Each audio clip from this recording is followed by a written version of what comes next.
نماز عشاء کے بعد اللہ پاک کا ایک نام 33 بار پڑھ لے، پھر صبح پورا دن غیب سے دولت آتی رہے گی۔ جھوٹ لگتا ہے تو بے شک آزما لے۔ نحمدہ ونصلی علی رسولہ الکریم۔ فاعوذ باللہ من الشیطان الرجیم، بسم اللہ الرحمن الرحیم۔ محترم ناظرین کرام، اگر آپ رات کو جب بھی سونے لگے تو سونے سے پہلے آپ چھوٹا سا وظیفہ کر لیں تو آپ کی دنیا بھی بن جائے گی اور آخرت بھی بن جائے گی۔ انشاءاللہ اس وظیفے کو لگاتار 5 دن تک کرنے سے آپ کی دل میں جو دلی مرادیں ہیں سب پوری ہو جائے گی۔ انشاءاللہ اگرچہ آپ کی دلی حاجات جائز ہوئی تو کوئی بھی آپ کی حاجت کو روک نہیں سکے گا، کیونکہ دینے والے ذات ایک ہے، وہ میرا اور آپ سب کا اللہ کریم ہی ہے، جو جب بھی اور جس کو بھی دیتا ہے خوب سے خوب تر ہی دیتا ہے، اس کے خزانوں میں کوئی کمی نہیں ہے۔ آج آپ کی خدمت میں ایک ایسا وظیفہ لے کر حاضر ہوا ہوں کہ اگر رات کو سونے وقت آپ نے اللہ پاک کا صرف ایک نام صرف 33 بار پڑھ لیا اور اس کے فوراً بعد آپ سو گئے تو انشاءاللہ العزیز صبح جب آپ اٹھیں گے تو پورا دن غیب سے آپ کی مدد نصرت ہوتی رہے گی، آپ کو بے شمار دولت ملتی رہے گی انشاءاللہ، کیونکہ ہمارا یہ ایمان ہے کہ اللہ کے خزانے میں کسی چیز کی کمی نہیں ہے، اور اللہ تعالیٰ جسے چاہے ہمارے لیے ذریعہ بنا دے یا جسے چاہے غیبی مدد کر دے، جسے چاہے بھی حساب رزق دے اور جسے چاہے توڑا دے۔ اللہ پاک سے پوچھنے والا کوئی نہیں ہے، بے شک اللہ پاک بے حد رحیم ہے، وہی رحمان ہے۔ تو یہ جو قیمتی عمل آج آپ کو بتانے جا رہا ہوں، اس کے کرنے کا ایک خاص طریقہ بھی ہے جو میں آپ کو بتاؤں گا۔ تو اگر آپ اس وظیفے کو میرے بتائے ہوئے طریقے سے اچھی طرح کر لیتے ہیں تو انشاءاللہ اللہ پاک آپ کی بھی ایسی مدد کرے گا کہ آپ حیران رہ جاؤ گے۔ اگر آپ بھی دولت کو لے کر پریشان ہیں تو انشاءاللہ آپ کے تمام پریشانیاں اور تمام مسئلے مسائل دور ہو جائے گے۔ اگر آپ کے پاس کوئی سواری نہیں ہے اور آپ نے گاڑی خریدنی ہے، اپنا ذاتی گھر نہیں ہے اور خود کا گھر خریدنا چاہتے ہیں لیکن پیسوں کی شدید کمی ہے، اور پھر پیسوں کی کمی کی وجہ سے ہی آپ گھر خرید نہیں پا رہے ہیں، بہت عرصہ گزر گیا ہے لیکن آپ پھر بھی کرائے کے گھر میں رہ رہے ہیں، جوان بیٹیاں بھی ہیں لیکن آپ کے پاس ان کے شادی کے لیے پیسے نہیں ہیں، تو انشاءاللہ اس وظیفے کی برکت سے اللہ پاک آپ کے لیے ایسے ایسے ذریعہ بنائے گا، ایسے ایسے نئے راستے نکالے گا کہ آپ خود ہی حیران رہ جائے گے کہ یہ دولت آخر کہاں سے آ رہی ہے، کیونکہ یہ میرے اللہ کی طرف سے وعدہ ہے کہ رزق دینے والی ذات وہی ہے اور بے شک وہی ہر چیز پر قادر ہے۔ اللہ تعالیٰ ہی کے پاس ہر چیز کا اختیار ہے۔ ایک اور بات جو انسان کے ذہن میں ہونی چاہیے کہ دینے والا ذات اللہ کی ہے، بس انسان کی جو ذمہ داری ہے وہ لگاتار کوشش کرنا ہے۔ آپ سب نے کوشش یہ کرنی ہے کہ اس وظیفے کو آپ اچھی طریقے سے کرنا ہے، کیونکہ جو کام مکمل توجہ کے ساتھ کیا جائے اور پوری یقین کے ساتھ کیا جائے تو پھر اس کا فائدہ ہوتا ہے، اس کے اثرات جلد ہی ہوتے ہیں، اور انشاءاللہ اللہ کے حکم سے اگر آپ قرض دار ہیں اور آپ قرض ادا نہیں کر سکتے، آپ پریشان ہیں، گھر بھی چلانا ہے، تو پھر یہ قرضے کیسے ادا کرے؟ تو اس عمل کی برکت سے انشاءاللہ اللہ پاک آپ کے لیے کوئی نہ کوئی وسیلہ ضرور بنا دے گا۔ اگر آپ نے کوئی چیز خریدنی ہے اور وہ آپ کے لیے اہم ترین چیز بھی ہے لیکن وہ چیز آپ کے فون سے بھی باہر ہے اور آپ اسے خرید نہیں سکتے، تو انشاءاللہ وہ سب کچھ آپ کو ملے گا۔ اس وظیفے کا طریقہ کار جان لیجئے کہ آپ نے یہ وظیفہ کیسے کرنا ہے اور کیا طریقہ کار اختیار کرنا ہے۔ اس وظیفے میں آپ نے احتیاط کون کون سی کرنی ہے وہ بھی ذرا جان لیں، کیونکہ یہ وظیفہ آپ عشاء کی نماز ادا کرنے کے بعد ہی ادا کر سکتے ہیں، اور پھر آپ بے شک اس وظیفے کو عشاء سے لے کر تہجد کے وقت تک آپ کسی بھی وقت پڑھ سکتے ہیں، یعنی کہ اگر آپ نے تہجد پڑھنی ہے تو تہجد سے پہلے بھی آپ اس وظیفے کو پڑھ سکتے ہیں اور عشاء کے بعد بھی آپ پڑھ سکتے ہیں۔ تہجد کے وقت اگر اس وظیفے کو کریں گے تو زیادہ بہتر ہوگا۔ آپ نے عمل کرنا ہے اور اس وظیفے کے دوران کوئی پابندی نہیں ہے، آپ اس وقت کے دوران جب چاہے وظیفہ کر سکتے ہیں، آپ کو انشاءاللہ پیدا ہوگا۔ اور احتیاط صرف یہ ہے کہ آپ نے اس عمل کو پورے کامل یقین اور توجہ کے ساتھ کرنا ہے، کیونکہ جو کام توجہ اور کامل یقین کے ساتھ کیا جائے وہ ضرور کامیاب ہوتا ہے۔ اگر آپ بھی یقین اور توجہ سے کریں گے تو آپ بھی ضرور کامیاب ہوگے، انشاءاللہ آپ کو بھی پیدا ہوگا۔ مرد، عورت، بچہ، بوڑھا، غرض اس وظیفے کو کوئی بھی کر سکتے ہیں، اس میں کوئی پابندی نہیں ہے۔ آپ یہ عمل کہیں پر بھی اور کسی بھی جگہ پر بیٹھ کر کر سکتے ہیں۔ محترم ناظرین، ایک شخص نے حضور اقدس صلی اللہ تعالی علیہ وسلم کی خدمت بابرکت میں حاضر ہو کر اپنی مفلسی اور تنگ دستی کی شکایت کی تو آپ صلی اللہ تعالی علیہ وسلم نے فرمایا، جب تم گھر میں داخل ہو اور گھر میں کوئی ہو تو اسے سلام کرو، اور اگر کوئی نہ ہو تو مجھ پر سلام عرض کرو، اور ایک بار قل هو اللہ احد پڑھو۔ اس شخص نے ایسا ہی کیا، اللہ تعالی نے اسے اتنا مالا مال کر دیا کہ اس نے اپنے ہمسایوں کی بھی خدمت کی۔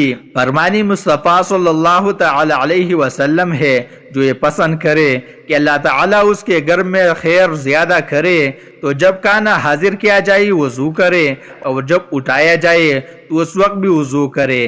کھانے کی وضو سے مراد دونوں ہاتھوں گٹوں تک اور منہ کا اگلا حصہ دھونا اور کلی کرنا ہے۔ مدینہ صلی اللہ تعالی علیہ وسلم کا فرمان ہے، اکٹھے کھاؤ، الگ الگ نہ کھاؤ، کہ برکت جماعت کے ساتھ ہے۔ ساتھ کھانے میں تھوڑا کھانا بھی بہت کافی ہو جاتا ہے، آپس میں محبت بلتی ہے۔ نماز، جہاد، حج، کھانا، فرضیہ کی عبادات و عادات میں مسلمانوں کی جماعت بڑی اعلیٰ نعمت ہے۔ جو شخص دسترخوان سے کھانے کی گری ہوئی ٹکڑوں کو اٹھا کر کھائے وہ فراخی کی زندگی گزارتا ہے اور اس کے اولاد میں عافیت رہتی ہے۔ جس نے استغفار کو اپنے اوپر لازم کر دیا، اللہ عز و جل اس کے ہر پریشانی دور کرے گا اور ہر تنگی سے اسے راحت عطا فرمائے گا، اور اسے ایسی جگہ سے رزق عطا فرمائے گا جہاں سے اسے گمان بھی نہ ہوگا۔ کیا میں تمہیں وہ چیز نہ بتاؤں جو تمہیں تمہارے دشمن سے نجات دے اور تمہارے رزق میں وسیع کر دے؟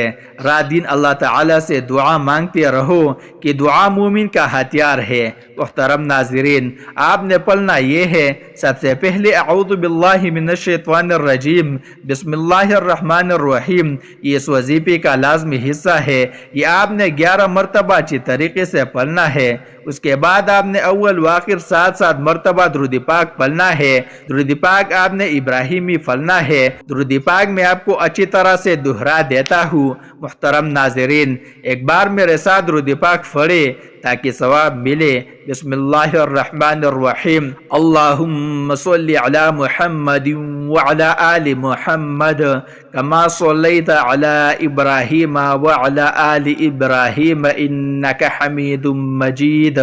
اللہم بارک علی محمد وعلی آل محمد کما بارکت علی ابراہیم وعلی آل ابراہیم انک حمید مجید۔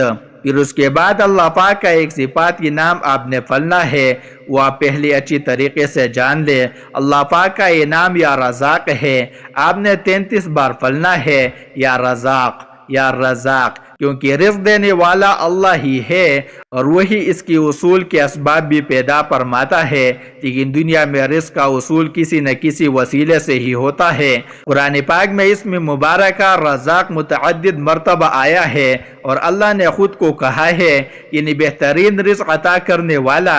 ترجمہ، تم فرماؤ بے شک میرا رب کا رزق وسیع فرماتا ہے، اپنے بندوں میں جس کے لیے چاہے وہ تنگی فرماتا ہے، جس کے لیے چاہے، اور جو چیز تم اللہ کی راہ میں خرچ کرو وہ اس کے بدلے اور دے گا، اور سب سے بہتر رزق دینے والا ہے۔ جس کی تفسیر ہے، تم فرماؤ، یعنی اے حبیب آپ فرما دیں کہ بے شک میرا رب عز و جل اپنے بندوں میں جس کے لیے چاہے اپنی حکمت کے مطابق رزق وسیع فرماتا ہے اور جس کے لیے چاہے تنگ کر دیتا ہے۔ اور اے لوگو، جو چیز تم اللہ تعالیٰ کی راہ میں خرچ کرو گے تو وہ دنیا میں یا آخرت میں اس کے بدلے میں اور زیادہ دے گا، اور وہ سب سے بہتر رزق دینے والا ہے۔ اس کے سوا جو کوئی کسی کو دیتا ہے، لشکر کو یا آقا غلام کو یا صاحب خانہ اپنے اہل و عیال کو، وہ اللہ تعالیٰ کی پیدا کی ہوئی اور اس کی عطا فرمائی ہوئی روزی میں سے ہی دیتا ہے۔ رزق اور اس سے پیدے اٹھانے کے اسباب کا خالق اللہ تعالیٰ کے سوا اور کوئی نہیں، وہی حقیقی رازق ہے۔ اس آیت میں اللہ تعالیٰ کے راستے میں خرچ کرنے کی ترغیب دی گئی ہے۔ حضرت ابو ہریرہ رضی اللہ تعالی عنہ سے روایت ہے کہ نبی اکرم صلی اللہ تعالی علیہ وسلم نے ارشاد فرمایا، کوئی دن ایسا نہیں کہ بندے صبح کرتے ہیں مگر دو فرشتے نازل ہوتے ہیں، ان میں سے ایک کہتا ہے اے اللہ عز و جل خرچ کرنے والوں کو بدلہ دے، دوسرا کہتا ہے بخیل کو بربادی دے۔ حضرت ابو ہریرہ رضی اللہ تعالی عنہ سے روایت ہے، حضور اقدس صلی اللہ تعالی علیہ وسلم نے فرمایا کہ اللہ تعالیٰ ارشاد فرماتا ہے اے ابن آدم خرچ کرو، میں تم پر خرچ کروں گا۔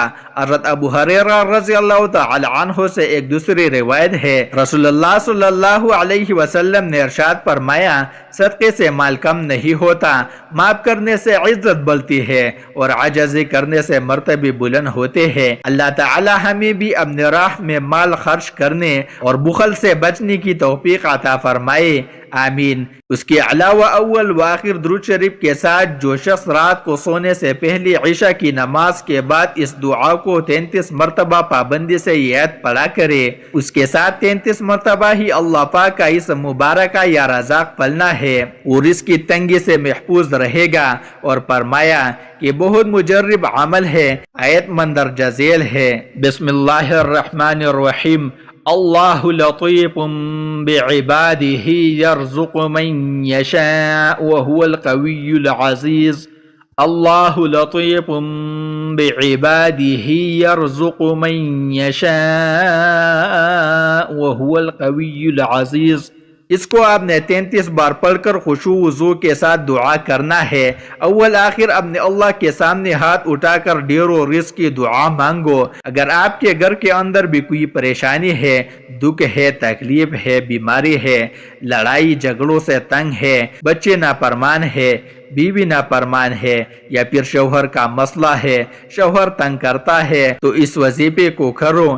انشاءاللہ اگر اللہ نے چاہا تو کچھ ہی عرصے میں گھر کے اندر امن و سکون آ جائے گا، اور میرا رب آپ پر پیسے کی ایسی فراوانی کرے گا کہ آپ سوچ نہیں سکتے۔